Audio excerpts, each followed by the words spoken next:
Hello विद्यार्थी मित्रों, हूँ डॉक्टर काश्मीरा सुतरिया। स्वागत है आपनो आजना विडियोमां अने रिविजन लेक्चर आपणुं 3 जेमां आपणे सुकोष केंद्रीय कोषो अने सुकोष केंद्रीय कोषनी रचना तरीके कोषरस पटल अने कोष दिवालनो अभ्यास करीशुं। सौथी पहेલું કે સુકોષ કેન્દ્રીય કોષ એટલે શું? તો કે એવો કોષ કે જેની અંદર સુયોજિત કોષ કેન્દ્ર હોય। સુયોજિત કોષ કેન્દ્ર એટલે તો કે કોષ કેન્દ્ર પટલની હાજરી હોય, કોષ કેન્દ્રિકાની હાજરી હોય અને આનુવંશિક દ્રવ્ય રંગસૂત્રમાં આયોજિત થયેલું હોય। આ 3 લાક્ષણિકતા મુખ્યત્વે હોય તો તેને આપણે સુકોષ કેન્દ્રીય કોષ તરીકે ઓળખાવી શકીએ છીએ। અને આવું કોષ કેન્દ્ર ધરાવતો કોષ એટલે સુયોજિત કોષ કેન્દ્ર અથવા સુકોષ કેન્દ્રીય કોષ એવું કહેવાય।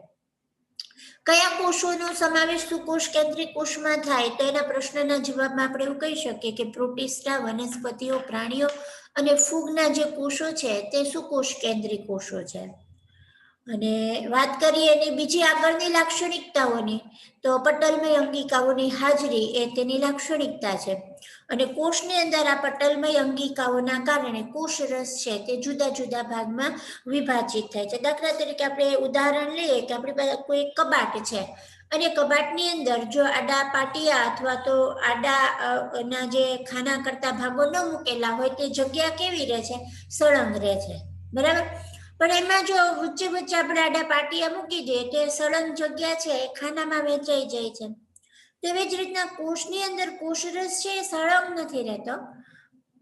દેખાવ અથવા તો એની ગોઠવણી મુજબ એ સળંગ નથી, સાતત્ય છે એનું, જવરસી તંતુ મારફત એનું સાતત્ય છે, પરંતુ અંગિકાઓની હાજરીના લીધે એ જુદા જુદા ભાગોમાં વહેંચાઈ જાય છે, બરાબર। એટલે પટલમય અંગિકાઓની હાજરી છે અને હાજરીના લીધે કોષરસ છે તે વિવિધ ભાગોમાં વહેંચાય છે। આ ઉપરાંત તેમાં વિવિધ પ્રકારના પ્રચલન સંકુલો આવેલા છે। કોષરસ કંકાલની રચના જોવા મળે છે અને કોષ કેન્દ્રની લાક્ષણિકતામાં આપણે કહી દીધું તે મુજબ આનુવંશિક દ્રવ્ય છે તે રંગસૂત્ર સ્વરૂપે ગોઠવાયેલું હોય છે। આ એની બેઝિક અથવા તો મુખ્ય લાક્ષણિકતાઓ છે। આપણે અગાઉ પણ જોઈ ગયા કે દરેક કોષ છે તે એકબીજાથી જુદો પડે છે, કદના આધારે જુદો પડે છે, આકારના આધારે જુદો પડે છે, કાર્યના આધારે જુદો પડે છે। કોષ સૂક્ષ્મથી સૂક્ષ્મ કોષ છે ત્યાંથી લઈ અને વિશાળકાય કોષ, આકાર જુદા જુદા, બિંબ આકારના, તકતી આકારના, તંતુ આકારના, બહુકોણીય આકાર છે, ગોળાકાર છે, અંડાકાર છે, આકાર જુદા જુદા છે। તો એ જે સામાન્ય આપણે કોષોની વિવિધતાની વાત કરીએ તો છે જ, પરંતુ જો રચનાકીય દ્રષ્ટિએ વાત કરીએ તો રચનાકીય દ્રષ્ટિએ કેટલીક અંગિકાઓને બાદ કરતા અમુક બાબતોમાં આ સુકોષ કેન્દ્રીય કોષો છે તે એકબીજાથી જુદા પડતા હોય છે। ઉદાહરણ આપણે વનસ્પતિ કોષ અને પ્રાણી કોષની જ વાત કરીએ તો વનસ્પતિ કોષ પ્રાણી કોષથી કેટલીક અંગિકાઓની હાજરી કે ગેરહાજરીની બાબતમાં જુદા પડે છે।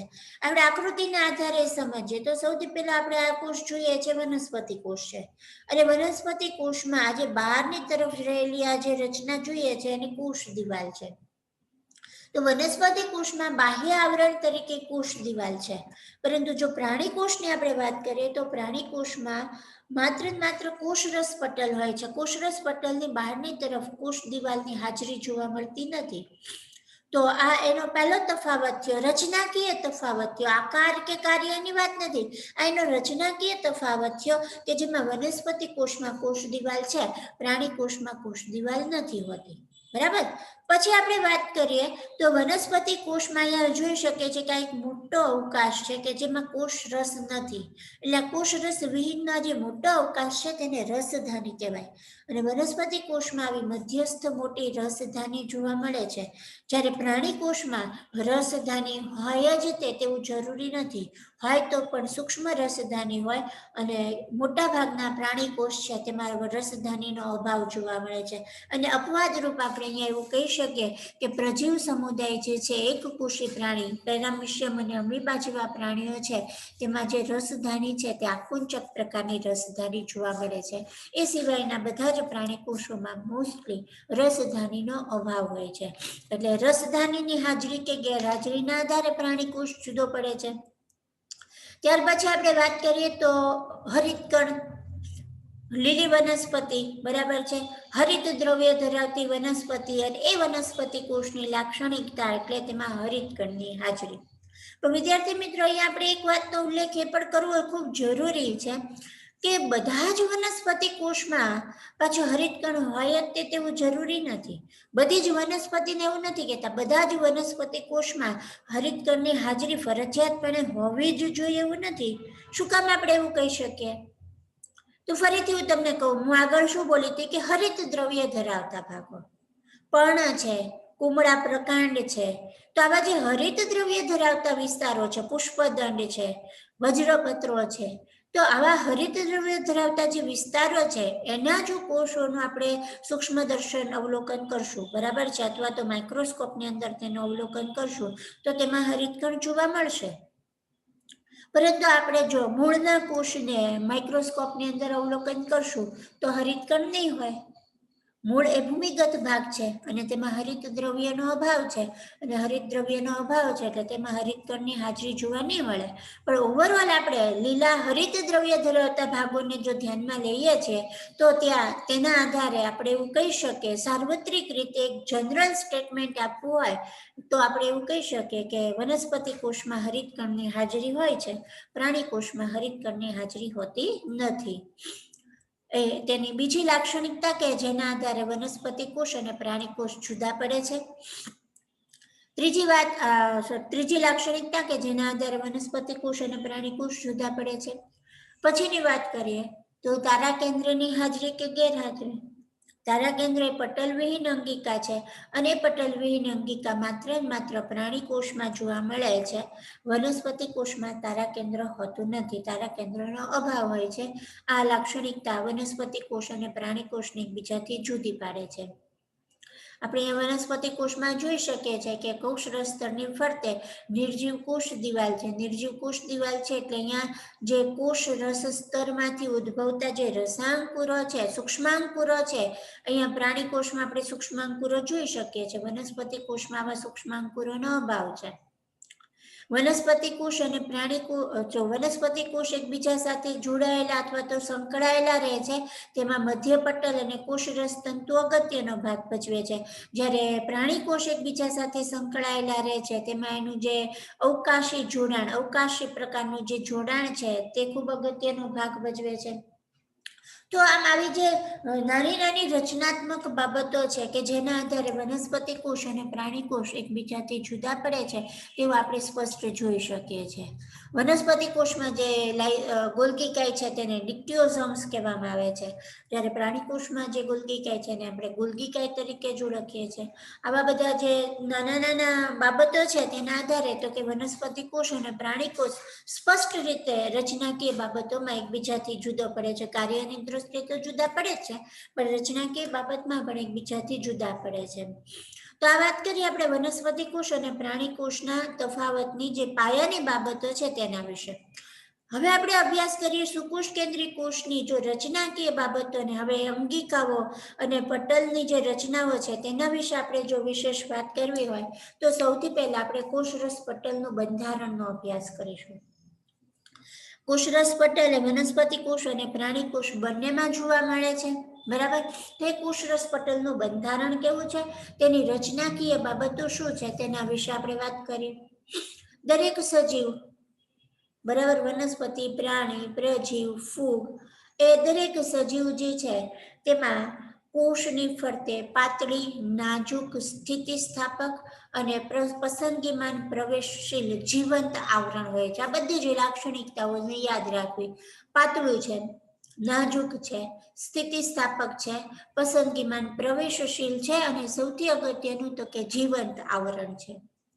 આ જે આવરણ છે તેને રસ સ્તર, જૈવ રસ સ્તર અને કોષ રસ સ્તર તરીકે ઓળખવામાં આવે છે. તેના જુદા જુદા નામ છે જેનાથી તે ઓળખાય છે.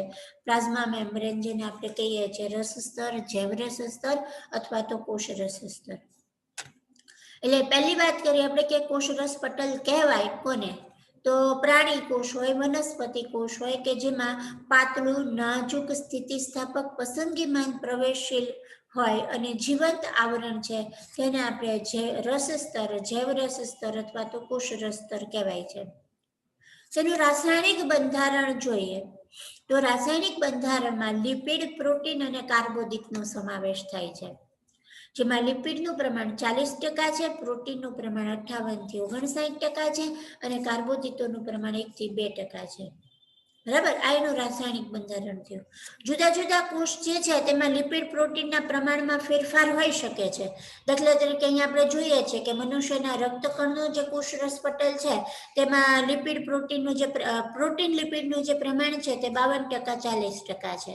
એટલે એ પ્રમાણમાં થોડો ઘણો ફેરફાર હોઈ શકે છે જુદા જુદા કોષમાં, પણ જે મુખ્ય બંધારણીય ઘટકો છે તેમાં લિપિડ, પ્રોટીન અને કાર્બોદિત એ 3 ઘટકો છે તે તેના મુખ્ય ઘટકો છે. કોષરસ પટલના બંધારણ અંગે જુદા જુદા મોડેલ્સ અથવા તો જુદા જુદા વાદો છે તે રજૂ કરવામાં આવેલા. બરાબર, એની જો વાત કરીએ તો સૌથી પહેલું 1935માં જે સિદ્ધાંત અથવા તો મોડેલ રજૂ થયું હતું તે સેન્ડવિચ મોડેલ અથવા તો ટ્રિલા-મેલર મોડેલ ડેનિયલ અને ડેવસન નામના વૈજ્ઞાનિક દ્વારા રજૂ કરવામાં આવેલું હતું. સેન્ડવિચ એટલે આપણે સ્પષ્ટ કહી શકીએ કે બે આવરણની વચ્ચે કોઈ ત્રીજું આવરણ હોય. બરાબર, બે આવરણથી ત્રીજું આવરણ છે તે આવૃત થતું હોય તો એક સેન્ડવિચ પ્રકારની રચના બને છે, એટલે કે ત્રિસ્તરીય રચના છે. એ વસ્તુ તો સ્પષ્ટ છે.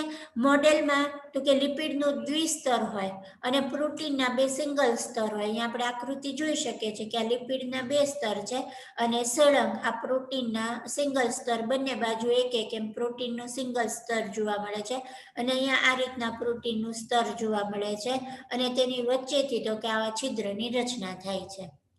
બરાબર, આ જે છે એ સેન્ડવિચ મોડેલ છે. એટલે કે બે પ્રોટીન સ્તર વચ્ચે લિપિડનું દ્વિસ્તર છે તે સેન્ડવિચ થયેલું હોય અને એમાં આપણે જોઈએ કે protein, lipid, lipid, protein, PLLP, protein, lipid, lipid, protein. હવે એની જો જાડાઈ જોઈએ, આપણે આખા સ્તરની જાડાઈ જોઈએ તો એનો અહીંયા અંદાજે 75 થી 100 એંગસ્ટ્રોમ જાડાઈ આપેલી છે. પણ સ્તર પ્રમાણે જોઈએ તો જે પ્રોટીન સ્તર છે તે 20 એંગસ્ટ્રોમ છે, લિપિડ સ્તર છે તે 35 એંગસ્ટ્રોમ, પાછું પ્રોટીન સ્તર 20 એંગસ્ટ્રોમ. એટલે બે લિપિડ સ્તર છે એટલે 35 70, એટલે ટૂંકમાં એ રીતના આપણે જોઈએ તો 75 એંગસ્ટ્રોમ, સોરી, લિપિડ દ્વિસ્તર છે તે 35 એંગસ્ટ્રોમ છે અને પ્રોટીન એ 20 એ રીતના 75 એંગસ્ટ્રોમ છે તેની જાડાઈ છે તે જોવા મળે છે. આમ છતાં આજે આમ જોઈએ તો આજે સેન્ડવિચ મોડેલ છે, સેન્ડવિચ મોડેલનું આ બંધારણ એના કેટલાક કારણોસર માન્ય રહેલું નહોતું અને ત્યાર પછીનું જે મોડેલ રજૂ થયું તે એકમ પટેલ સંકલ્પના જે રોબર્ટસન વૈજ્ઞાનિક દ્વારા રજૂ કરવામાં આવેલું હતું અને એ પણ આગળના પટેલની જેમ એવું જ સૂચવે છે કે લિપિડનું દ્વિસ્તર છે અને બંને તરફ પ્રોટીનનું અસમ સ્તર છે. પણ બંનેની આકૃતિ આપણે જોઈએ તે આકૃતિના આધારે આપણે સ્પષ્ટ જોઈ શકીએ છીએ કે એકમ પટેલ સંકલ્પના એવું કે છે કે લિપિડની બંને બાજુએ પ્રોટીનનું અસમ સ્તર છે, એક સરખી જાડાઈનો હોય તેવું સ્તર છે અને પાછું સળંગ સ્તર છે. પરંતુ આ એકમ પટેલ સંરચના છે એ પણ બહુ સ્પષ્ટ રીતે કોષરસ પટલની રચના છે તે સમજાવી શકે નહોતું અને ત્યાર પછી 1972માં ફ્લુઇડ મોઝેક મોડેલ સિંગર અને નિકોલસન વૈજ્ઞાનિકોએ રજૂ કર્યું જે રસ સ્તરનું સર્વ સ્વીકૃત અને સુધારેલું મોડેલ હતું. સુધારેલું શબ્દ અહીંયા અગત્યનો છે. શું કામ સુધારેલું? તો કે અગાઉની જે સંરચના છે સંરચનામાં જે ફેરફાર હતો એ ફેરફારના આધારે તેમણે ફ્લુઇડ મોઝેક મોડેલ છે તે રજૂ કર્યું. ખાસ કરીને આ રસ સ્તરના અંગેનું સંશોધન છે તેમણે મનુષ્યના રક્તકણનો જે કોષરસ પટલનો રાસાયણિક અભ્યાસ કરતા હતા, રાસાયણિક દ્રવ્યના ઘટકોનો જે અભ્યાસ કરતા હતા તે દરમિયાન તેમણે તેમની આ વિસ્તૃત સંરચનાનો અભ્યાસ કરી શક્યા હતા. અથવા તો આપણે એવું પણ કહી શકીએ કે વિસ્તૃત સંરચના તેમના ધ્યાનમાં આવેલી હતી. લિપિડનો બનેલો છે, લિપિડ દ્વિસ્તરમાં ગોઠવાયેલું છે જે અગાઉના બંને વાદ સાથે સામ્યતા દર્શાવે છે કે લિપિડની દ્વિસ્તર ગોઠવણી છે. અને આ પટલની અંદર જે લિપિડ જોવા મળે છે, લિપિડનો જે મુખ્ય ઘટક છે તે ફોસ્ફોગ્લિસરાઇડ છે. અને જૈવ રાસાયણિક સંશોધન પરથી એ પણ પુરવાર થયેલું છે કે કોષરસ પટલના બંધારણમાં લિપિડ ઉપરાંત પ્રોટીન અને કાર્બોદિત પણ હોય છે. તે લિપિડ, પ્રોટીન અને કાર્બોદિતો કઈ રીતના ગોઠવાયેલા છે એની થોડીક વાત કરી લઈએ તો લિપિડ જે છે કોષરસ પટલમાં એ ફોસ્ફોલિપિડ સ્વરૂપે હોય અને લિપિડનું બંધારણ અહીંયા આપણે જોઈ શકીએ છીએ કે આ એનું આ માથું છે અને આ એની પૂંછડી છે. લિપિડનો જે અણુ છે તેનું શીર્ષ અને એની પૂંછડી છે. લિપિડનો અણુ જે છે તે આ પ્રકારનો છે, એક લિપિડનો અણુ તો કે આ શીર્ષ અને આ પૂંછડી, આ એનું બંધારણ છે. તો જે લિપિડ છે મુખ્યત્વે ફોસ્ફોલિપિડ સ્વરૂપે છે. અને ખાસ યાદ રાખીએ વિદ્યાર્થી મિત્રો કે રસ સ્તરનો જે મુખ્ય બંધારણીય ઘટક છે તે આ લિપિડ છે. કોષરસ પટલનું સળંગ બંધારણીય માળખું રચે. તમે આ જોઈ શકો છો આકૃતિમાં કે કોષરસ પટલની રચનામાં જે સળંગ રહેતું આવરણ છે ને એ લિપિડ દ્વિસ્તરનો છે. એટલે આ કોષરસ પટલના બંધારણને મુખ્ય ઘટક છે. અને ખાસ કરીને જે લિપિડ છે તે ફોસ્ફોલિપિડ પ્રકારના છે. અને ફોસ્ફોલિપિડ એ અસંતૃપ્ત ફેટી એસિડ થી સભર હોય છે. સંતૃપ્ત અને અસંતૃપ્ત ફેટી એસિડ તમને માહિતી અથવા તો તેની સમજણ તમને સ્પષ્ટ છે, બરાબર? એટલે ફોસ્ફોલિપિડ એ અસંતૃપ્ત ફેટી એસિડ થી સભર છે, અથવા તો અસંતૃપ્ત ફેટી એસિડ તેમાં વધારે પ્રમાણમાં હોય છે એવું પણ આપણે કહી શકીએ. અને બીજું કે તેની પ્રકૃતિ છે તે પ્રવાહી છે.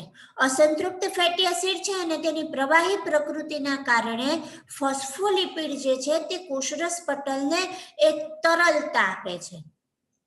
એટલે લિપિડ જે છે, અહીંયા આપણે ટેક્સ્ટબુકના વાક્યને જોઈએ તો લિપિડની જે અર્ધ તરલ પ્રકૃતિ છે એ અર્ધ તરલ પ્રકૃતિના કારણે કોષરસ પટલમાં તરલતા જોવા મળે છે. અને એ તરલતાના લીધે પ્રોટીન જે છે તે આ લિપિડની અંદર પાર્શ્વીય ગતિ દર્શાવે છે. અને પટલમાં આ પ્રોટીનની ગતિ કરવાની જે ક્ષમતા છે શેના આધારે નક્કી થાય છે? તો કે પટલની તરલતાના આધારે નક્કી થાય છે. ખાસ યાદ રાખે કે અર્ધ તરલ પ્રકૃતિના કારણે જે દ્વિસ્તરીય ગોઠવણી છે, આ જે દ્વિસ્તરીય ગોઠવણી છે, દ્વિસ્તરીય ગોઠવણીની અંદર આ જે પ્રોટીનના અણુઓ છે, પ્રોટીનના અણુઓ પાર્શ્વીય ગતિ દર્શાવે છે કે એની મૂવમેન્ટ તેમાં જોવા મળે છે. અને મૂવમેન્ટ જે છે એ ગતિ જે છે શેના આધારે નક્કી થાય છે? તો કે કોષરસ પટલની તરલતાના આધારે નક્કી થાય છે. ગતિ કરવાની જેની ક્ષમતા છે તે કોષરસ પટલની તરલતાના આધારે નક્કી થાય છે. એટલે કોષરસ પટલ તરલ છે અને તરલતા માટે કોણ જવાબદાર છે? તો કે લિપિડનું દ્વિસ્તર. અને એ લિપિડની કઈ લાક્ષણિકતા તેને તરલતા આપે છે? તો કે અસંતૃપ્ત ફેટી એસિડ અને બીજું છે પ્રવાહી પ્રકૃતિ. અને ત્યાં A+R પ્રકારનો MCQ વિદ્યાર્થી મિત્રો બની શકે છે. એટલા માટે એ વસ્તુનો ખાસ ત્યાં તમારી ટેક્સ્ટ બુકમાં અથવા તો તમારી જે નોંધ તમે કરો છો એ નોંધમાં ત્યાં ખાસ ટપકાવી દેશો કે અહીંયા A+R પ્રકારનો MCQ બની શકે છે. લિપિડ પટલમાં લિપિડ્સ તેના ધ્રુવીય શીર્ષ બહારની તરફ રહે અને જલબિત્રાગી પૂંછડી અંદરની તરફ રહે તે રીતે ગોઠવાયેલો છે. ગોઠવણી આપણે જોઈએ તો આપણે જોઈ શકીએ છીએ કે અહીંયા બધા જે બ્લુ કલરના ગોળ ભાગ છે એ બહારની તરફ છે. તે જે બ્લુ કલરના ગોળ ભાગ છે શું છે? તો કે લિપિડના અણુનું શીર્ષ છે. બંને તરફ લિપિડના અણુનું શીર્ષ છે તે બહારની તરફ રહે છે અને પૂંછડી જે છે તે અંદરના વિસ્તારમાં રહે છે. બરાબર? એટલે બંને દ્વિસ્તરની જે પૂંછડીઓ છે તે અંદરના ભાગમાં છે, શીર્ષ છે તે બહારના ભાગમાં છે. આ એની ગોઠવણીની લાક્ષણિકતા છે. એટલે કે જે દ્વિસ્તર છે, દ્વિસ્તરમાં લિપિડ કેવી રીતના ગોઠવાયેલો છે? તો કે ધ્રુવીય શીર્ષ બહાર તરફ રહે છે, એટલે કે જલનું ધ્રુવીય શીર્ષ છે તે બહાર તરફ અને જલ વિતરાગી પૂંછડી છે તે અંદર તરફ રહે છે. આ એની ગોઠવણીની લાક્ષણિકતા છે. એટલે એના ઉપરથી આપણે એવું પણ કહી શકીએ કે બીજું અર્થઘટન એનું એવું પણ થાય કે સંતૃપ્ત હાઇડ્રોકાર્બનની બનેલી અધ્રુવીય પૂંછડી એ ધ્રુવીય પર્યાવરણ અથવા તો જલકૃત પર્યાવરણ અથવા તો જલાનુરાગી પર્યાવરણથી રક્ષિત છે. ધ્રુવીય છે એટલે એનો અર્થ એવો થાય કે જલાનુરાગી છે. તો આજે બંને તરફનું જે આવરણ છે તે જલાનુરાગી છે અને અંદર તરફની આ જે પૂંછડીઓ છે તે જલવિતરાગી પર્યાવરણ રચે છે. એટલે કે જલવિતરાગી પર્યાવરણ એ જલકૃત પર્યાવરણથી આવરિત છે. અથવા તો ધ્રુવીય શીર્ષ છે તે અધ્રુવીય પૂંછડીઓને બંને તરફથી આવરિત કરે છે. એ પણ કોષરસ પટલની લાક્ષણિકતા છે. પટલની તરલ પ્રકૃતિ કેટલાક ચોક્કસ કાર્યો સાથે પણ સંકળાયેલી છે. એ કાર્યો કયા? તો કે કોષ વૃદ્ધિ છે, આંતરકોષીય જોડાણો છે એટલે કે કોષોને પરસ્પર જોડી રાખવા, સ્ત્રાવનું કાર્ય છે, અંતઃભક્ષણનું કાર્ય છે, કોષ વિભાજનની પ્રક્રિયા છે. તો આ બધા કાર્યોમાં પટલની આ જે તરલ પ્રકૃતિ છે તે ખૂબ અગત્યનો ભાગ ભજવે છે. આપણે કીધું તેમ લિપિડમાં ફોસ્ફોલિપિડ એ તેનો મુખ્ય ઘટક છે. એ ઉપરાંત કોષરસ સ્તરમાં કોલેસ્ટેરોલ પણ હોય છે.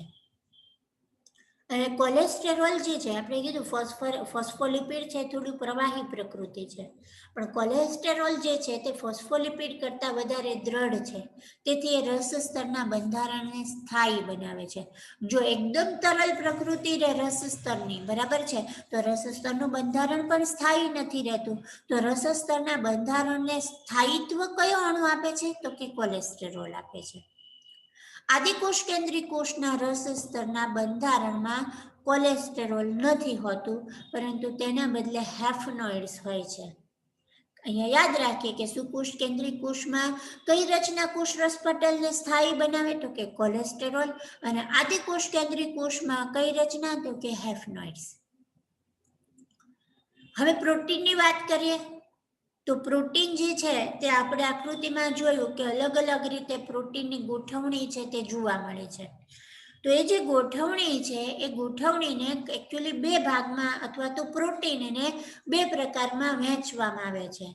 એ શેના આધારે વહેંચવામાં આવે છે? તો કે પટલમાં રહેલા પ્રોટીનને અલગીકૃત કરવાની ક્ષમતાના આધારે તેને બે ભાગમાં વહેંચવામાં આવે છે. એટલે કે પટલમાંથી એ પ્રોટીન અલગીકૃત થઈ શકે છે કે કેમ, દૂર થઈ શકે છે કે કેમ, તેની ક્ષમતાના આધારે પ્રોટીનને બે પ્રકારમાં વહેંચવામાં આવે છે: અંતર્ગત પ્રોટીન અને પરિઘીય પ્રોટીન. બરાબર, નામ ઉપરથી તમને વધારે આઈડિયા આવી જશે કે કયા પ્રોટીનની કેવા પ્રકારની ગોઠવણી હશે. સૌથી પહેલા આપણે પરિઘીય પ્રોટીનની વાત કરીએ. પરિઘ ઉપર જેની ગોઠવણી અથવા તો માત્ર બાહ્ય સપાટી ઉપર જેની ગોઠવણી છે, અને પરિઘીય પ્રોટીનને બહિર્ગત પ્રોટીન પણ કહેવાય, સપાટીય પ્રોટીન પણ કહેવાય છે.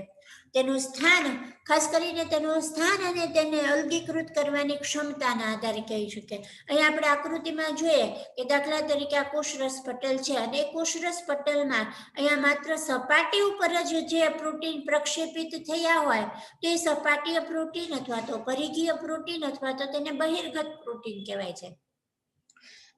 અને આવા પ્રોટીન છે તે લિપિડ દ્વિસ્તરની અંદર અંગભૂત ગોઠવણી નથી દર્શાવતા, એટલે કે ઊંડી સુધી ખૂપેલા નથી હોતા, માત્ર સપાટી ઉપર જ હોય છે.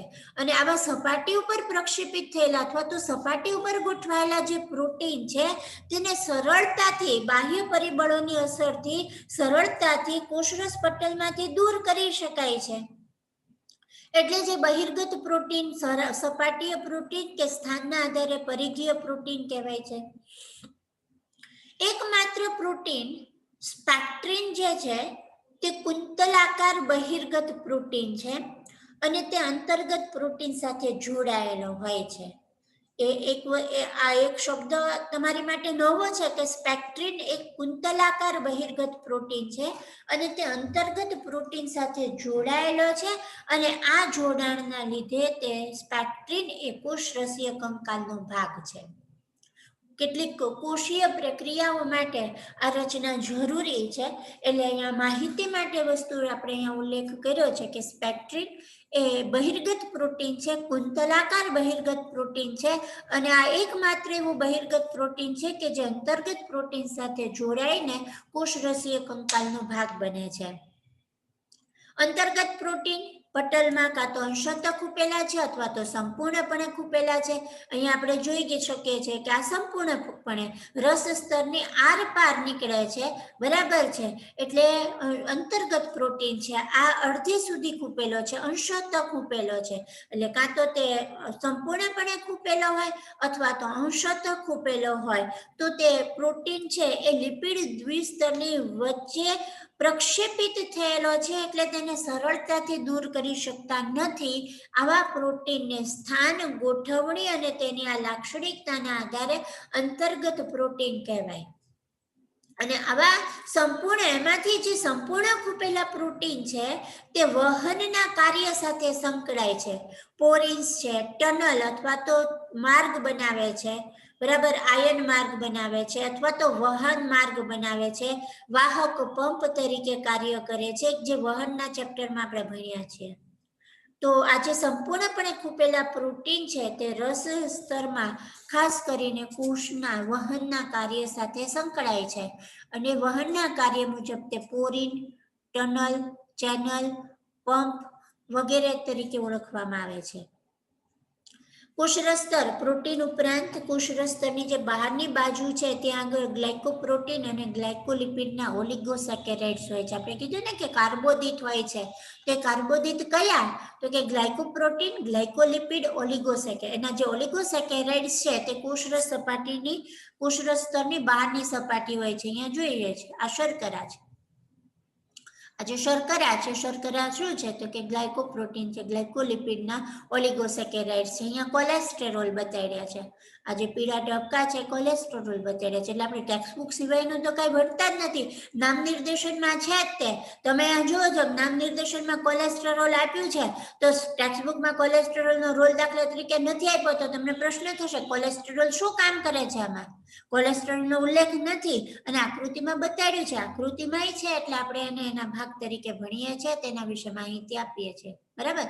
શર્કરા છે, અહીંયા શર્કરા. ગ્લાયકોલિપિડ છે, ગ્લાયકોપ્રોટીન છે. કાર્બોદિતના 1 થી 2% ભાગ તરીકે ગ્લાયકોપ્રોટીન, ગ્લાયકોલિપિડ જોવા મળે છે અને એનું એક અગત્યની ભૂમિકા પણ છે ત્યાં આગળ. માત્ર ગોઠવવા પૂરતું ત્યાં ગોઠવાયેલા છે એવું નથી, પણ એ જે ઓલિગોસેકેરાઇડ્સ અથવા તો કાર્બોદિતોની જે હાજરી છે એ કોષીય ઓળખ પૂરી પાડે છે. એક કોષથી બીજા કોષની ઓળખ છે તે પૂરી પાડે છે. કેવી રીતે? તો કે ફલન દરમિયાન શુક્રકોષ છે તે અંડકોષનું જ ફલન કરશે. કોષીય રચના તો ઘણી બધી છે શરીરની અંદર, છતાં આપણે અંડકોષને જ કેવી રીતના ઓળખે છે? તો કે આ કોષીય ઓળખ કરાવતા જે ગ્લાયકોપ્રોટીન, ગ્લાયકોલિપિડ છે રસ સ્તર ઉપર, તેના આધારે કોષીય ઓળખ પ્રાપ્ત કરતા હોય છે. રક્તકણ ઉપર આવેલા એન્ટીજન્સ પણ આવી કોષીય ઓળખમાં અગત્યનો ભાગ ભજવે છે. તો એ રસ સ્તરમાં રહેલા જે ગ્લાયકોપ્રોટીન, ગ્લાયકોલિપિડ જે છે તે કોષીય ઓળખમાં ખૂબ જ અગત્યનો ભાગ ભજવે છે અને આકૃતિના આધારે પણ એ શું છે અને એની શું ભૂમિકા છે કોષમાં, તેના માટે આપણે એનો ઉલ્લેખ કર્યો છે.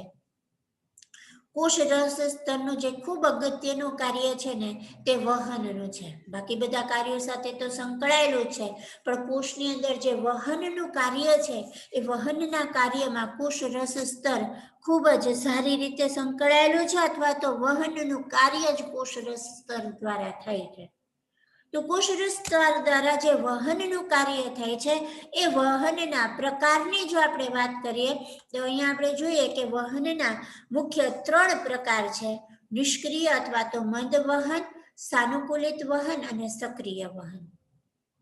સૌથી પહેલા આપણે નિષ્ક્રિય વહન અને સક્રિય વહનનો અહીંયા આ આકૃતિના આધારે સમજીએ તો નિષ્ક્રિય વહન અને સક્રિય વહન, પેસિવ ટ્રાન્સપોર્ટ, એક્ટિવ ટ્રાન્સપોર્ટ. અહીંયા આ જે ઢાળ બતાડ્યો છે એ ઢાળને આપણે દ્રાવણના સંદર્ભમાં અથવા તો જૈવ રસાયણના સંદર્ભમાં સંકેન્દ્રતા ઢોળાંશ અથવા તો સાંદ્રતા ઢોળાંશ તરીકે ઓળખાવીશું. બરાબર. એટલે અહીંયા એક વ્યક્તિ, બરાબર છે, અહીંથી તેનું વહન નીચે તરફ, આ કોઈ રાસાયણિક અણુ તરીકે આપણે લઈએ અથવા તો આ ગડબડતો જે દડો છે દડાને આપણે રાસાયણિક અણુ તરીકે લઈએ તો અહીંયા ઢાળની ટોચેથી એ દડાને મૂકીએ તો એ સરળતાથી ઢાળની મુજબ નીચે તરફ દડી જશે. બરાબર. ઢાળ જે છે ઢાળ મુજબ એ દડો નીચે તરફ ગબડી જશે. તો ત્યાં કોઈ બળ લગાડવાની જરૂરિયાત ઊભી થઈ નથી. બરાબર છે. તો આ જ વસ્તુને આપણે વહનના સંદર્ભમાં કેવી રીતે લઈશું? તો દાખલા તરીકે આપણે એમ કહીએ કે આ દ્રવ્યનો અણુ છે. એ દ્રવ્યનો અણુ પોતે જ્યાં વધુ પ્રમાણમાં છે, એટલે કે પોતે જ્યાં વધુ સાંદ્રતામાં છે ત્યાંથી તે ઓછી સાંદ્રતા તરફ જશે. વધુ અને ઓછી એ જે તફાવત છે એ તફાવત એટલે સાંદ્રતા ઢોળાંશ. બરાબર. તો વધુથી ઓછા તરફ વહન થાય છે એટલે એને સાંદ્રતા ઢોળાંશની દિશામાં વહન કહેવાય છે. તો જે નિષ્ક્રિય વહન છે એ નિષ્ક્રિય વહન સાંદ્રતા ઢોળાંશની દિશામાં થશે. એટલે કે જે દ્રવ્યના અણુ છે તે જ્યાં વધુ સાંદ્રતામાં છે ત્યાંથી ઓછી સાંદ્રતા તરફ ગતિ કરી જશે. તેનાથી વિરુદ્ધ અહીંયા સક્રિય વહનની જો વાત કરીએ તો આ જ દડાને આપણે નીચેથી લઈ અને ઉપર પહોંચાડવો છે. ઢાળને ચડાવવાનો છે તો આપણે એને બળ આપવું પડશે, બરાબર છે, જોર લગાડવું પડશે, તો જે આપણે ઢાળ છે તે ચડાવી શકીશું. તો ત્યારે આ જ દડો છે કે જેને ઉપરથી નીચે મૂકતા હતા તો કોઈ પણ જાતના બળ વગર નીચે ગબડી જતો હતો, પણ એ જ દડાને જ્યારે આપણે નીચેથી ઉપર પહોંચાડવો છે તો ઢાળ એને માટે બળ લગાડવું પડે છે, શક્તિ વાપરવી પડે છે. તો આપણે અહીંયા શું જોઈએ છે કે આ ઢાળની વિરુદ્ધ દિશામાં એને આપણે લઈ જઈએ છીએ, બરાબર છે.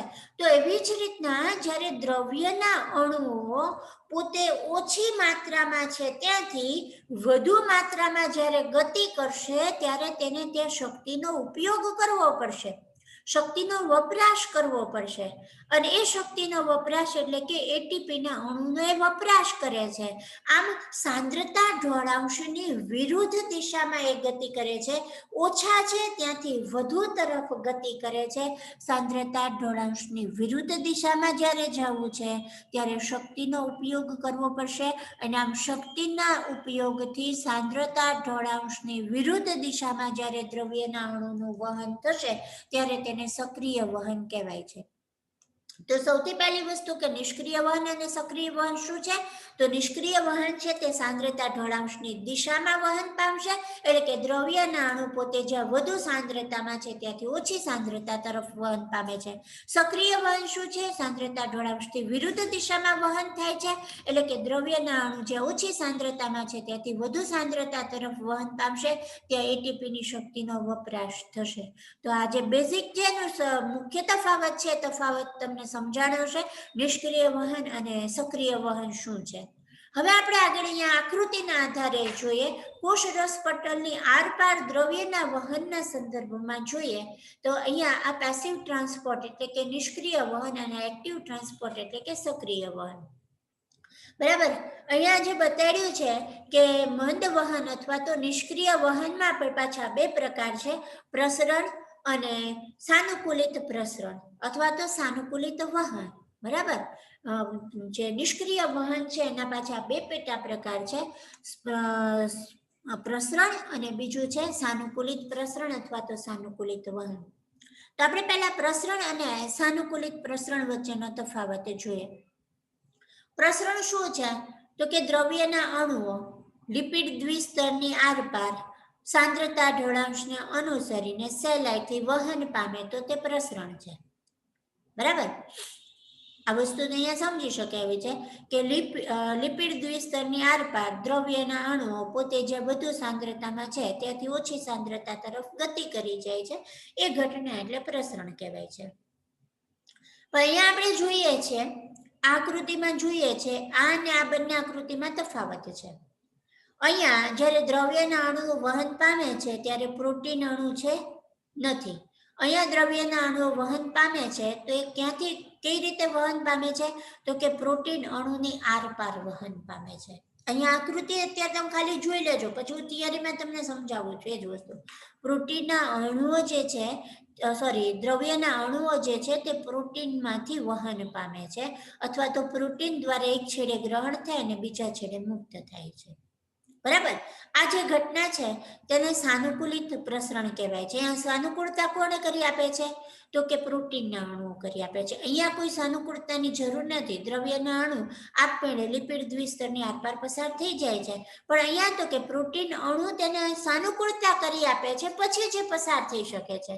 આ દરવાજો એવો છે કે જે બધાની માટે અવર જવર માટે ખુલ્લો છે, પણ આ દરવાજો એવો છે કે જ્યાં આગળ કોઈ ચોક્કસ પાસ ન આપવામાં આવે અથવા તો ચોક્કસ પાસની મદદથી એ પસાર થાય તો એ પાસ એટલે કોણ? તો કે આ પ્રોટીનનો અણુ એન્ટ્રી પાસ છે. આ દ્રવ્યના અણુ માટે આ પ્રોટીન જે છે, અંતર્ગત પ્રોટીન છે, એ તેનો એન્ટ્રી પાસ છે, અને એ એન્ટ્રી પાસની મદદથી દ્રવ્યના અણુઓ છે તે પસાર થાય છે.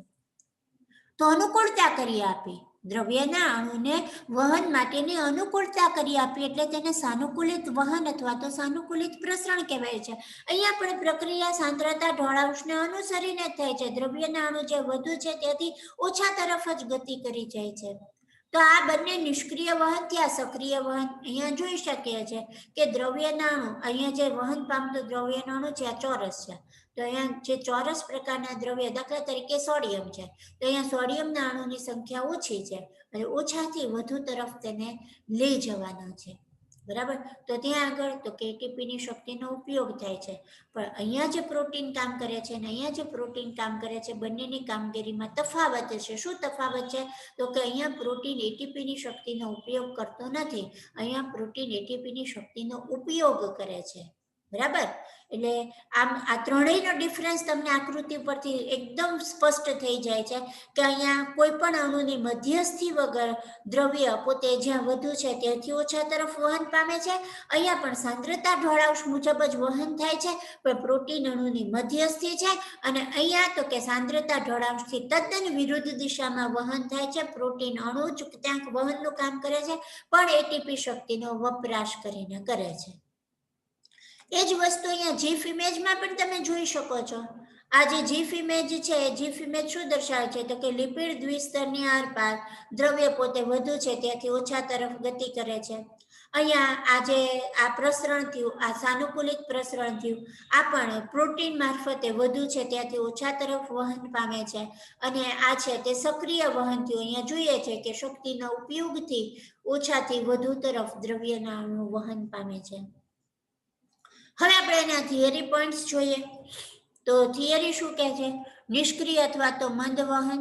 ફરીથી કહી દઈએ કે અણુઓ શક્તિની આવશ્યકતા વગર, આ બેઠા બેઠા ટેક્સ્ટબુકના વાક્યો છે, અણુઓ શક્તિની આવશ્યકતા વગર પટલની આરપાર વહન પામે છે. અહીંયા કોઈ પણ જાતની એટીપીની શક્તિનો ઉપયોગ થતો નથી અને પટલની આરપાર તે વહન પામે છે, બરાબર. એટલે શક્તિના વપરાશ વગર પટલની આરપાર વહન પામે છે. સામાન્ય રીતે જે તટસ્થ દ્રવ્યો છે તે સામાન્ય પ્રસરણ સિદ્ધાંત મુજબ ઢોળાંશને અનુસરીને વધુ સાંદ્રતાથી ઓછી સાંદ્રતા તરફ વહન પામે છે. તટસ્થ અણુ એ સહેલાઈથી વધુથી ઓછા તરફ વહન પામી જશે, બરાબર. અને પાણી જ્યારે આ રીતના વહન પામે છે ત્યારે પાણીને આ પ્રકારના વહનને આશ્રુતિ કહેવામાં આવે છે. હવે એ જ વસ્તુ આપણે જોયું કે કેટલાક એવા અણુઓ છે કે જે પ્રોટીન પ્રકારના પાસનો ઉપયોગ ન કરે ત્યાં સુધી પસાર થઈ શકતા નથી. તો એ કયા અણુઓ છે કે જેને પ્રોટીનની મદદથી પસાર થવું પડે છે, પ્રોટીનની લાગવત લેવી પડે છે? એવા કયા અણુઓ છે? તો કે જે અધ્રુવીય અણુઓ છે, બરાબર. જે ધ્રુવીય અણુઓ એ ધ્રુવીય અણુઓ એટલે કે જે જલાનુરાગી અણુઓ છે તે લિપિડ દ્વિસ્તરમાંથી પસાર થઈ શકતા નથી. લિપિડ દ્વિસ્તર જે છે એમાં જે જલવિતરાગી વચ્ચેનું જે જલવિતરાગી પર્યાવરણ છે એ જલવિતરાગી પર્યાવરણ ધ્રુવીય અથવા તો જલાનુરાગી અણુઓને પસાર થવા દેતા નથી. તો ત્યારે આવા અણુઓને જો પસાર કરવા હોય અથવા તો આવા અણુઓને જો પસાર થવું હોય તો તેને કોણ મદદરૂપ બનશે? પટલમાં આવેલા વાહક પ્રોટીન અથવા તો અંતર્ગત પ્રોટીન છે તે મદદરૂપ બને છે. અને પટલમાંથી જ્યારે આ પ્રકારે વહન થાય છે, પ્રોટીન મારફતે જ્યારે વહન થાય છે ત્યારે તેને સાનુકૂલિત વહન અથવા તો સાનુકૂલિત પ્રસરણ કહેવામાં આવે છે. અહીંયા પ્રોટીન અણુની મધ્ય સ્થિતિ સાંદ્રતા ઢોળાવની દિશામાં દ્રવ્યના અણુઓનું વહન થાય છે, સાનુકૂલિત વહન. અને અહીંયા આ વહનના કાર્ય સાથે સંકળાયેલા જે પ્રોટીન છે એ પ્રોટીન આયન માર્ગ અથવા તો આયન ચેનલ્સની રચના કરે છે. આવા જે પ્રોટીન છે કે જે વહનના કાર્ય સાથે સંકળાયેલા છે તે આયન માર્ગ તરીકે ઓળખાય છે, બરાબર. સોડિયમ આયનનું વહન કરતા હોય તો તેને સોડિયમ આયન માર્ગ કહેવાય, પોટેશિયમનું વહન કરતા હોય તો તેને પોટેશિયમ આયન માર્ગ કહેવાય. તો આમ જે પ્રકારના આયનોનું તે વહન કરે છે તે પ્રમાણે તે આયન ચેનલ્સને અથવા તો આયન માર્ગને નામ આપવામાં આવે છે. સક્રિય વહન શું છે? તો કે કેટલાક આયનો કે અણુઓ જે છે તે વહન પટલની આરપાર ઓછી સાંદ્રતાથી વધુ સાંદ્રતા તરફ જ્યારે વહન પામતા હોય છે, એટલે કે સાંદ્રતા ઢોળાંશની વિરુદ્ધ દિશામાં જ્યારે વહન પામતા હોય છે ત્યારે તે સરળતાથી વહન નથી પામી શકતા. અને આવા અણુઓના વહન માટે ત્યાં ક્રિયાશક્તિ જે જરૂરી છે, અને એ ક્રિયાશક્તિ એટલે શું? તો કે એટીપીનો ઉપયોગ. આમ એટીપીના ઉપયોગથી આયનો કે અણુઓ વહન પટલની આરપાર ઓછી સાંદ્રતાથી વધુ સાંદ્રતા તરફ જ્યારે વહન પામે છે ત્યારે તેને સક્રિય વહન કહેવાય. અને જ્યારે સક્રિય વહન, અને સક્રિય વહન પણ પ્રોટીનની મધ્યસ્થિતિ જ થશે. જુઓ અહીંયા પ્રોટીન જ ત્યાં અગત્યનો ભાગ ભજવશે. અહીંયા પણ પ્રોટીન અગત્યનો ભાગ ભજવે છે, પણ અહીંયા પ્રોટીન જે એટીપી નો ઉપયોગ કરતું નથી, એટીપી નો ઉપયોગ કરે છે. શું કામ તે એટીપી નો ઉપયોગ થાય છે? તો કે પ્રોટીનનો અણુ જે છે તે એક છેડે દ્રવ્યના અણુને પોતાની સાથે જોડે છે, અને એ જોડાણ કરવામાં, સંકુલ બનવામાં અને તેને મુક્ત કરવામાં એટીપીની શક્તિનો વપરાશ કરે છે. જે જોડાણ બને છે, જોડાણમાં ખાસ કરીને એટીપીની શક્તિનો વપરાશ થાય છે, અને દ્રવ્યનો અણુ છે તે અંદરની તરફ મુક્ત થાય છે. તો આ એટીપી અણુની મદદથી પ્રોટીન સાંદ્રતા ઢોળાંશની વિરુદ્ધ દિશામાં જ્યારે દ્રવ્યના અણુઓ કે આયનોનું વહન કરાવે છે, ત્યારે તેને સક્રિય વહન કહેવાય છે. અને સક્રિય વહન સાથે સંકળાયેલા જે પ્રોટીન્સ છે તેને આયન પંપ તરીકે ઓળખવામાં આવે છે. યાદ રાખજો, સાનુકૂલિત વહન સાથે સંકળાયેલા પ્રોટીનને આયન માર્ગ કહેવાય છે, અને સક્રિય વહનની પ્રક્રિયામાં સંકળાયેલા પ્રોટીનને આયન પંપ કહેવાય છે. તો વિદ્યાર્થી મિત્રો, કુશરસ પટલની જેટલી ડિટેલ્સ હતી એ મોસ્ટલી આપણે અહીંયા કવર કરી છે.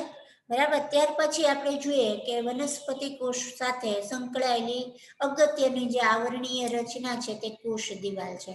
કોષરસ પટલ એ બધા જ કોષની લાક્ષણિકતા છે, પણ કોષ દિવાલ એ વનસ્પતિ કોષની લાક્ષણિકતા છે. કોષરસ પટલ એ જીવંત રચના છે, જ્યારે કોષ દિવાલ છે તે નિર્જીવ અને દ્રઢ રચના છે. બરાબર.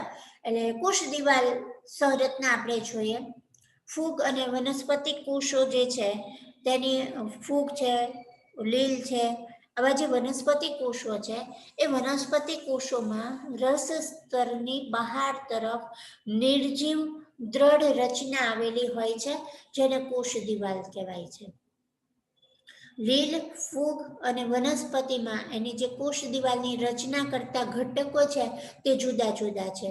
લીલની કોષ દિવાલ સેલ્યુલોઝ, ગેલેક્ટન્સ, મેનોઝ, કેલ્શિયમ કાર્બોનેટ જેવા ખનિજની બનેલી છે.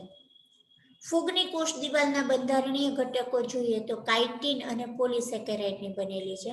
અને વનસ્પતિ કોષ દિવાલની રચનાની જો વાત કરીએ તો સેલ્યુલોઝ, હેમિસેલ્યુલોઝ, પેક્ટિન અને પ્રોટીનની બનેલી છે. એટલે સૌથી પહેલા આ ત્રણેય પ્રકારની જે કોષ દિવાલ છે તેના બંધારણીય ઘટકો આપણને ખબર હોવી જોઈએ. લીલની કોષ દિવાલ અને આ લીલ, ફૂગ અને વનસ્પતિ કોષ દિવાલ વર્ગીકરણમાં પણ તેનો ઉલ્લેખ છે. વર્ગીકરણનું જે વનસ્પતિ વર્ગીકરણ છે, વનસ્પતિ વર્ગીકરણમાં પણ તેનો ઉલ્લેખ છે. એટલા માટે યાદ રાખવું જરૂરી છે. લીલની કોષ દિવાલ સેલ્યુલોઝ, ગેલેક્ટન્સ, મેનોઝ, કેલ્શિયમ કાર્બોનેટ અને કેલ્શિયમ કાર્બોનેટ જેવા ખનિજ દ્રવ્યો. ફૂગની કોષ દિવાલ કાઇટિન અને પોલિસેકેરાઇડ અથવા તો કાઇટિન મિશ્રિત સેલ્યુલોઝની બનેલી છે. અને વનસ્પતિની કોષ દિવાલ સેલ્યુલોઝ, હેમિસેલ્યુલોઝ, પેક્ટિન અને પ્રોટીનની બનેલી છે. વનસ્પતિ કોષ દિવાલ જોઈએ તો પ્રાથમિક, દ્વિતીયક અને તૃતીયક એમ 3 પ્રકારની કોષ દિવાલ જોવા મળે છે સામાન્ય રીતે. પ્રાથમિક કોષ દિવાલ જોઈએ તો સૌથી જે વનસ્પતિના તરુણ કોષો છે, બરાબર, જે યંગ સેલ્સ છે એ તરુણ કોષોમાં જે સૌથી પહેલી કોષ દિવાલ જોવા મળે છે તેને પ્રાથમિક કોષ દિવાલ કહેવાય. અને એ પ્રાથમિક કોષ દિવાલ પ્રમાણમાં પાતળી અને સ્થિતિસ્થાપક હોય છે. આ પ્રાથમિક કોષ દિવાલ વૃદ્ધિ પામવાની ક્ષમતા દર્શાવે છે, એટલે કે તેમાં વૃદ્ધિ થઈ શકે છે. અને જેમ જેમ કોષ પરિપક્વ થતો જાય તેમ તેમ તે ક્ષય પામતી જાય છે. એટલે કે પરિપક્વ કોષ, એના આધારે જો અહીંયા ટ્વિસ્ટેડ એમસીક્યુ, પરિપક્વ કોષ જે હોય છે ને એમાં પ્રાથમિક કોષ દિવાલનો અભાવ હોય, કેમ કે પરિપક્વતા તે ક્ષય પામે છે. વૃદ્ધિની ક્ષમતા છે, જેમ જેમ કોષ વૃદ્ધિ પામતો જાય છે તેમ પ્રાથમિક કોષ દિવાલ ની વૃદ્ધિની ક્ષમતા દર્શાવે છે, ક્ષય પામતી જાય. પ્રાથમિક કોષ દિવાલ જે છે તેના સ્ટ્રક્ચરમાં ફેરફાર થતો જાય છે, ક્ષય થાય છે, અને અંતે તો કે દ્વિતીય કોષ દિવાલનું નિર્માણ થવા લાગે છે. ક્ષય પામે છે એટલે કે દૂર થઈ જાય છે એવું નથી થતું, પણ તેના બંધારણમાં ફેરફાર થશે. કેટલાક ચોક્કસ પ્રકારના દ્રવ્યોનું તેના ઉપર સ્થૂલન થતું જશે, અને પ્રાથમિક કોષ દિવાલ છે તે ત્યાર પછી દ્વિતીય કોષ દિવાલમાં નિર્માણ પામશે. અને એ દ્વિતીય કોષ દિવાલ જે છે તે કોષની અંદરની તરફ, એટલે કે રસ સ્તર તરફ નિર્માણ પામે છે, જે પ્રાથમિક કોષ દિવાલની સરખામણીમાં સખત અને જાડી હોય છે. અને સામાન્ય રીતે જે વર્ધમાન પેશી છે એ વર્ધમાન પેશીમાં દ્વિતીયક કોષ દિવાલ ગેરહાજર હોય છે. શું કામ? વનસ્પતિ પેશી અને વનસ્પતિની અંતસ્થ રચના આપણે ભણી ગયા છે. વર્ધમાન પેશીમાં દ્વિતીયક કોષ દિવાલ નહીં હોય. શું કામ એવું? જો દ્વિતીય કોષ દિવાલમાં કેટલાક ચોક્કસ દ્રવ્યોનું સ્થૂલન થાય અને સ્થૂલનના કારણે તે ખાસ કરીને વૃદ્ધિની જે પ્રક્રિયા છે એ વૃદ્ધિની પ્રક્રિયામાં એક અવરોધ સર્જાય. કેમ કે જેમ જેમ એ ક્ષય પરિપક્વ થતો જાય છે, કોષ દિવાલ ક્ષય થતો જાય છે, તો વર્ધમાન પેશીની લાક્ષણિકતા એ છે કે તેના કોષો છે તે ઝડપી વિભાજન પામે અને વનસ્પતિમાં વૃદ્ધિ પ્રેરે. બરાબર, એટલે એ કોષો સતત વિભાજન પામતા હોય છે અને વિભાજન પામતા કોષોમાં જે દિવાલ છે તે પ્રાથમિક પ્રકારની જ રહેવાની, એમાં દ્વિતીય કોષ દિવાલ નહીં જોવા મળે. એટલે વર્ધમાન પેશીમાં ખાસ કરીને આ જે સંરચના છે, આગળ મેં પાણીનું વહન એ મૂળના કોષોની વાત હતી. વર્ધમાન પેશીના કોષો છે એ સતત વિભાજન પામે છે અને વનસ્પતિમાં વૃદ્ધિ પ્રેરે છે. એટલે તેનો વિભાજન દર તેમાં વધુ હોય છે અને વિભાજન દર વધુ હોવાના કારણે પ્રાથમિક કોષ દિવાલ દ્વિતીય કોષ દિવાલમાં રૂપાંતરિત જ નહીં થાય. એટલે કે વર્ધમાન પેશી સતત વિભાજનની લાક્ષણિકતા દર્શાવે છે, એટલા માટે તે દ્વિતીય કોષ દિવાલની ગેરહાજરી જોવા મળશે.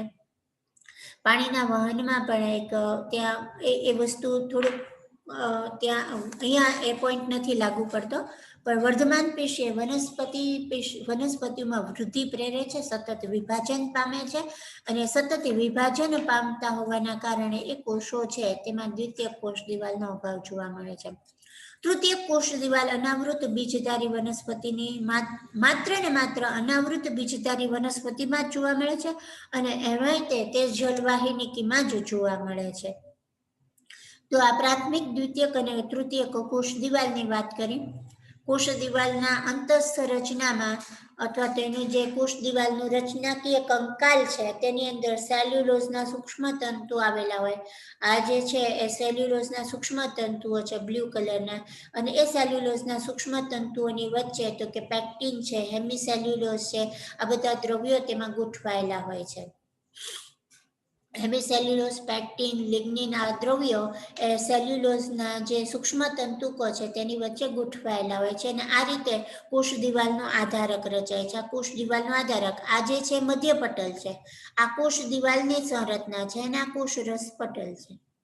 તો આ જે આખું છે એ કોષ દિવાલનો આધારક છે, જેમાં સેલ્યુલોઝના સૂક્ષ્મ તંતુઓ, પેક્ટિન છે, એવી રીતના લિગ્નિન હોઈ શકે, હેમિસેલ્યુલોઝ હોઈ શકે, અને બધા મળી અને કોષ દિવાલનો આધારક બનાવે છે. કોષ દિવાલની રચના કરતા જે દ્રવ્યો છે, જેમાં પેક્ટિન, હેમિસેલ્યુલોઝ અને લિગ્નિન જેવા દ્રવ્યો છે, તે વનસ્પતિ ગોલ્ગીકાય અથવા તો ડિક્ટ્યુઝોમ્સ દ્વારા સંશ્લેષણ પામે છે. જ્યારે સેલ્યુલોઝનું નિર્માણ છે તે કોષ રસ્તર દ્વારા થાય છે. એક યાદ રાખશો અને તમે નોંધ પણ કરી લેશો. મધ્ય પટલ એ વનસ્પતિ પેશીઓની અગત્યની રચના છે. બરાબર, અહીંયા આકૃતિમાં જોઈ શકીએ છીએ કે અહીંયા આ જે ભાગ છે તેને મધ્ય પટલ કીધો છે, એકદમ ડાર્ક ગ્રીન કલર જેવો બતાડેલો છે, મધ્ય પટલ કીધો છે. અને આકૃતિમાં વધારે એનલાર્જ વ્યૂ આપણે અહીંયા જોઈએ તો આ મધ્ય પટલ છે. આ એક કોષની કોષ દિવાલ, આ બીજા કોષની કોષ દિવાલ, બરાબર છે. અને એ કોષ દિવાલની વચ્ચે આ જે ભાગ છે તેને મધ્ય પટલ કહેવાય. મધ્ય પટલ, પટલ છે મધ્યમાં છે. કોની મધ્યમાં છે? તો કે પાસેના બે કોષોની કોષ દિવાલની વચ્ચે આ મધ્ય પટલ આવેલું છે. શેનું બનેલું છે? તો કે કેલ્શિયમ અને મેગ્નેશિયમ પેક્ટેટનું બનેલું છે, જેને પ્લાન્ટ સિમેન્ટ તરીકે પણ ઓળખવામાં આવે છે. સિમેન્ટ શું કામ કરે છે? જોડવાનું કામ કરે છે. દિવાલ ચણીએ છે તો બે ઈંટો વચ્ચે આપણે સિમેન્ટ દ્રવ્ય મૂકતા છે. સિમેન્ટનું જે એનું તો બનાવેલું હોય સિમેન્ટ રેતીથી મિશ્રિત કરેલો માલ એમાં મૂકતા જાય છે. તો વનસ્પતિ પેશીમાં પણ પાસેના કોષોને જોડી રાખતું જે સિમેન્ટ દ્રવ્ય છે, સિમેન્ટ દ્રવ્ય એટલે મધ્ય પટલ. અને મુખ્યત્વે કેલ્શિયમ અને મેગ્નેશિયમ પેક્ટેટનું બનેલું હોય છે, પણ જેમાં વધુ પ્રમાણ તો કે કેલ્શિયમનું છે. અને શું કાર્ય કરે છે? તો કે બાજુના અથવા તો પાસેના કોષોને એકબીજા સાથે સંપર્કમાં રાખે છે અને જકડી રાખે છે. આ બંને આકૃતિમાં આપણે મધ્ય પટલની સંરચના છે તે ખૂબ સારી રીતના જોઈ શકીએ છીએ. આ કોષ દિવાલ અને મધ્ય પટલની વચ્ચે હજુ પણ એક રચના જોવા મળે છે, જેને કોષરસ તંતુ કહેવાય છે. આ કોષ દિવાલ છે. કોષ દિવાલનો આ મધ્ય પટલ છે, અને કોષ દિવાલ અને મધ્ય પટલની આરપાર આવી જે સૂક્ષ્મ સંરચના જોવા મળે છે તેને કોષરસ તંતુ કહેવાય છે. બરાબર. એટલે કોષ દિવાલ અને મધ્ય પટલની આરપાર રહેલો જે સૂક્ષ્મ અવકાશ એ કોષરસ તંતુ કહેવાય. અને એ કોષરસ તંતુ શું કામ કરશે? તો કે પાસેના કોષોના કોષરસને સંપર્કમાં રાખે છે. યાદ રાખો વિદ્યાર્થી મિત્રો કે મધ્ય પટલ એ પાસેના કોષોની કોષ દિવાલને સાંકળે છે, જ્યારે કોષરસ તંતુ એ કોષ દિવાલની આરપાર આવેલો જે કોષરસ તંતુ છે તે પાસેના કોષોના કોષરસને સંપર્કમાં રાખે છે. એટલે કે નજીકના કોષો વચ્ચેનું એક કોષરસીય જોડાણ સ્થાપે છે. અને આ કોષરસીય જોડાણ દ્વારા તે કોષરસ વચ્ચેની સાતત્યતા જાળવે છે. આ એનું ઇન્ટરનલ સ્ટ્રક્ચર બતાવ્યું છે કોષરસ તંતુનું. બરાબર. આ કોષરસ તંતુ એમાં ડેસ્મોટ્યુબ્યુલ્સ છે. આ છે ડેસ્મોટ્યુબ્યુલ્સ છે, અને ડેસ્મોટ્યુબ્યુલ્સ બંને બાજુના કોષોની અંતઃકોષરસ જાળ સાથે સંકળાયેલું હોય છે. એટલે કોષોના કોષરસની સાતત્યતા જાળવતી રચના એટલે કોષ રસ તંતુ. નામનું પરથી જ ખબર પડે કોષ રસ તંતુ. એવી તંતુમય અથવા તો એવી સૂક્ષ્મ અવકાશ કે જે નજીકના કોષોના કોષરસનું સાતત્યતા જાળવે છે અથવા તો કોષરસીય જોડાણ જાળવે છે, જે વહનના કાર્યોમાં ખૂબ અગત્યનો ભાગ ભજવે છે. કોષીય જોડાણ જે છે, કોષરસીય જોડાણ છે તે જળવાઈ રહે છે. તો આ વાત કરીએ આપણે કોષરસ તંતુની. કોષ દિવાલ, કોષ દિવાલની સંરચના, કોષ દિવાલમાં અને જે મધ્ય પટલ અને કોષરસ તંતુ, અને ત્યાર પછી કોષ દિવાલની અગત્યતા શું છે? કોષનો આકાર જાળવે છે, કોષને યાંત્રિક નુકસાન અને ચેપ સામે રક્ષણ આપે છે, કોષો વચ્ચેની આંતરક્રિયામાં મદદરૂપ બને છે. કેવી રીતે કોષોની વચ્ચેની આંતરક્રિયામાં મદદરૂપ બને છે? કોષરસ તંતુ મારફતે. બિનજરૂરી મહાઅણુઓ છે કે જે કોષ માટે જરૂરી નથી તેવા મહાઅણુઓ માટે તે અપ્રવેશશીલ આવરણ પૂરું પાડે છે. તો વિદ્યાર્થી મિત્રો, સુકોષ કેન્દ્રિત કોષની રચના તરીકે કોષરસ પટલ અને કોષ દિવાલની સંરચનાને લગતી મોટા ભાગની જે બાબતો છે તેને આપણે અહીંયા વિડીયોમાં આવરી લીધી છે. અને એ વિડીયો અથવા તો આ બધી જ બાબતોનો સારાંશ એટલે આપણા સારાંશ ચાર્ટ, જે તમને ફાઇનલી જે ક્વિક રિવિઝન છે તેમાં ખૂબ મદદરૂપ થશે. કોષરસ સ્તર. બરાબર. કોષરસ સ્તરના બંધારણની વાત કરીએ તો લિપિડ દ્વિસ્તર હોય અને પ્રોટીન હોય. બરાબર છે. અને એ કરતા પહેલા શરૂઆત કોષરસ સ્તરથી. કોષરસ સ્તરનું જે સર્વ સ્વીકૃત મોડેલ છે તે ફ્લુઇડ મોઝેક મોડેલ સિંગર નિકોલ્સને આપેલું 1972માં. અને એ ફ્લુઇડ મોઝેક મોડેલ મુજબ લિપિડ જે છે તે કોષરસ પટલને તરલતા આપે છે, અને તરલતાના લીધે લિપિડ દ્વિસ્તરની અંદર પ્રોટીન છે તે પાર્શ્વીય ગતિ દર્શાવે છે. આ ઉપરાંત પટલની આ જે તરલતા છે તે કોષ વૃદ્ધિ, સ્ત્રાવ, અંતઃભક્ષણ, કોષ વિભાજન, આંતરકોષીય જોડાણ વગેરેમાં ખૂબ અગત્યનો ભાગ ભજવે છે. પછી આપણે અહીંયા આ ફ્લુઇડ મોઝેક મોડેલ પછી કોષરસ સ્તરના રાસાયણિક બંધારણ તરફ જઈએ તો એ રાસાયણિક બંધારણ માનવ રક્તકણ. રાસાયણિક બંધારણના મુખ્ય 3 ઘટકો યાદ રાખી લેવાના. બરાબર. લિપિડ, પ્રોટીન અને કાર્બોદિત. અહીંયા તમે તમારે જે નોંધ કરો ને એમાં એ લખી લેજો કે રાસાયણિક બંધારણમાં મુખ્ય 3 ઘટકો લિપિડ, પ્રોટીન અને કાર્બોદિત. લિપિડ પ્રોટીનનું પ્રમાણ જે જુદા જુદા કોષમાં જુદું જુદું હોય. રક્તકણમાં તેનું પ્રમાણ તો કે 52% 40%, પ્રોટીન 52%, લિપિડ 40%. આ એના રાસાયણિક બંધારણની આપણે વાત કરી. હજુ પણ તમે અહીંયા થિયરી ઉપરથી 2-3 પોઈન્ટ તમારે ચોપડામાં જ્યારે લખો ત્યારે એડ કરી શકો છો. આમાં તમે ધારો એ પ્રમાણેના ફેરફારો કરી શકો છો. આ માત્ર એક સજેશન કરતો મેં સારાંશ ચાર્ટ રજૂ કર્યો છે. અને બીજું કે પીપીટીની એક મર્યાદા છે, એટલે એ મર્યાદાને એનું જે સાઇઝ છે સાઇઝની મર્યાદાને ધ્યાનમાં લે અને કેટલાક પોઈન્ટ્સ છે એ હું તમને અહીંયા કહેતી જાઉં છું, એ તમારે સાથે નોંધ કરી લેવાની. એટલે અહીંયા પણ હજુ તમે જે વસ્તુ એડ કરી શકો એ મેં તમને કીધું એમ 3 બંધારણીય ઘટકોના નામ અને પ્રમાણ લખી દેવાના. માનવ રક્તકણનું પ્રમાણ લખી દેવાનું, અને જુદા જુદા કોષોમાં આ પ્રમાણ જુદું જુદું હોય છે એ વાતનો ઉલ્લેખ કરી લેવાનો. એટલે કે રાસાયણિક બંધારણને લગતા બધા જ પોઈન્ટ અહીંયા એક જગ્યાએ આવી ગયા. હવે ફ્લુઇડ મોઝેક મોડેલ મુજબ કોષરસ સ્તરના બંધારણની વાત કરીએ તો લિપિડનું દ્વિસ્તર હોય અને પ્રોટીન અણુ હોય. લિપિડ દ્વિસ્તરમાં જે લિપિડ અણુ છે તેનું ધ્રુવીય માથું બહારની બાજુ હોય છે અને અધ્રુવીય પૂંછડી અંદરની બાજુ હોય છે. બરાબર છે. પછી પ્રોટીનની વાત કરીએ તો અંતર્ગત પ્રોટીન અંશતઃ અથવા તો સંપૂર્ણ ખૂપેલા હોય અને બહિર્ગત પ્રોટીન સપાટીય અથવા તો પરિઘીય ગોઠવણી દર્શાવતા હોય. અહીંયા પણ તમારે જે વધારાના 1-2 પોઈન્ટ્સ એડ કરવા હોય એ કરી શકો છો થિયરીના આધારે.